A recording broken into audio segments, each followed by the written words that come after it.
ایک عورت میرے نبی علیہ السلام کے پاک زمانہ میں رہتی تھی، مسلمان تھی۔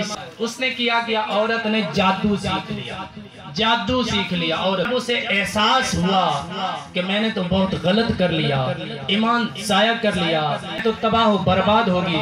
نبی علیہ السلام کی بارگاہ اقدس میں حاضر ہونے کے لیے سفر کیا۔ آپ علیہ السلام کے دولت اقدس میں حاضر ہوئی۔ حضرت بی بی عائشہ صدیقہ رضی اللہ تعالی عنہا ام المومنین موجود ہیں۔ حضرت بی بی عائشہ صدیقہ رضی اللہ تعالی عنہا کے سامنے بیٹھ گئی، عرض کر رہی ہیں نبی علیہ السلام کی زیارت کرنی ہے، آپ سے ایک سے مسئلہ پوچھنا ہے۔ بی بی عائشہ صدیقہ رضی اللہ تعالیٰ عنہ فرما رہی ہیں میرے نبی علیہ السلام تو اس دنیا سے پردہ فرما گئے، میرے نبی علیہ السلام تو اس دنیا سے پردہ فرما گئے، اب مسئلہ پوچھنا ہے تو آپ بتائیں۔ تو عرض کرنے لگی مسئلہ یہ ہے میں نے جادو سیکھ لیا جس کی وجہ سے میں سمجھ رہی ہوں کہ میرا ایمان ختم ہو گیا ہے، لیکن میں نے جادو کی وجہ سے اس جادو پر عمل نہیں کیا، کچھ عمل نہیں کیا، کسی پہ جادو نہیں کیا، اس کو آگے چلایا نہیں، سیکھا ہی۔ سیکھنے کے بعد یہ مجھے احساس ہوا کہ میں نے غلط کیا۔ بی بی عائشہ صدیقہ رضی اللہ تعالی عنہ فرماتی ہیں کہ یہ مسئلہ بہت بڑا ہے، یہ کس طرح اس کی توبہ قبول ہو۔ سارے خاموش ہو گئے، جب سارے خاموش ہو گئے تو سارے صحابہ نے مل کے ایک ہی حل نکالا، یاد رکھنا ایک ہی حل سارے صحابہ نے نکالا۔ سارے صحابہ نے فرمایا کہ ہم یقیناً کہہ تو نہیں سکتے کہ آپ کی توبہ قبول ہو جائے گی، آپ کا ایمان واپس آ جائے گا، لیکن رب کی بارگاہ میں امید رکھتے ہیں کہ تو جا اپنے والدین کی خدمت کر۔ اگر تو نے اپنے والدین کو راضی کر لیا، تیرے والدین کو راضی کرنے کے ذریعے رب تجھے بھی معاف فرما دے۔ جس کے لیے صحابہ لاجواب ہو گئے اس کا جواب والدین کی خدمت، جس کے لیے صحابہ کے پاس جواب نہیں دوستو، والدین کی خدمت وہ جواب ہے۔ والدین کی خدمت اگر رب کو راضی کر سکتی ہے تو والدین سے نافرمانی کرنا رب کو ناراض کر سکتی ہے۔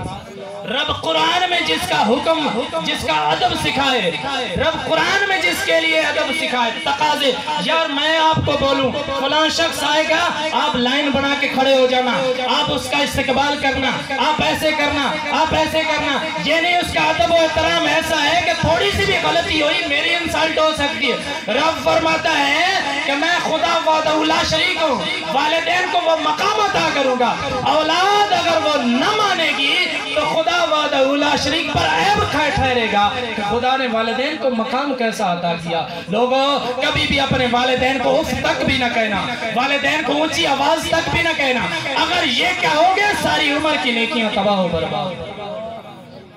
حضرت عبداللہ بن عباس صحابی رسول، ان کی بارگاہ میں ایک شخص آ گیا، عرض کی یا رسول اللہ صلی اللہ علیہ وسلم ایک عورت مجھے اچھی لگی، میں نے اس کو نکاح کا پیغام بھیج دیا، اس نے میرے نکاح کے پیغام کو ٹھکرا دیا، کسی اور نے نکاح کا پیغام بھیج دیا، اس نے نکاح کر لیا، مجھے میری غیرت اٹھی، مجھے یہ پسند نہ آیا، میں نے اس عورت کو قتل کر دیا، عورت ختم ہوگی، کچھ لمحے کچھ دن گزر گئے، کچھ اوقات گزر گئے، آج مجھے احساس ہوا میں نے غلطی کی ہے، آج میں احساس کر رہا ہوں بہت غلط کام کیا ہے۔ حضرت عبداللہ بن عباس اپنے زمانے کے مفتی ہیں، صحابی رسول ہیں، ان کے پاس فتویٰ لینے کے لیے آ گئے، اب مجھے کوئی حل بتاؤ، میرا رب مجھے معاف فرما دے، میں نے بڑی غلطی کی تھی، میرا رب مجھے بخش دے۔ آپ نے فرمایا کیا تیری والدہ زندہ ہے؟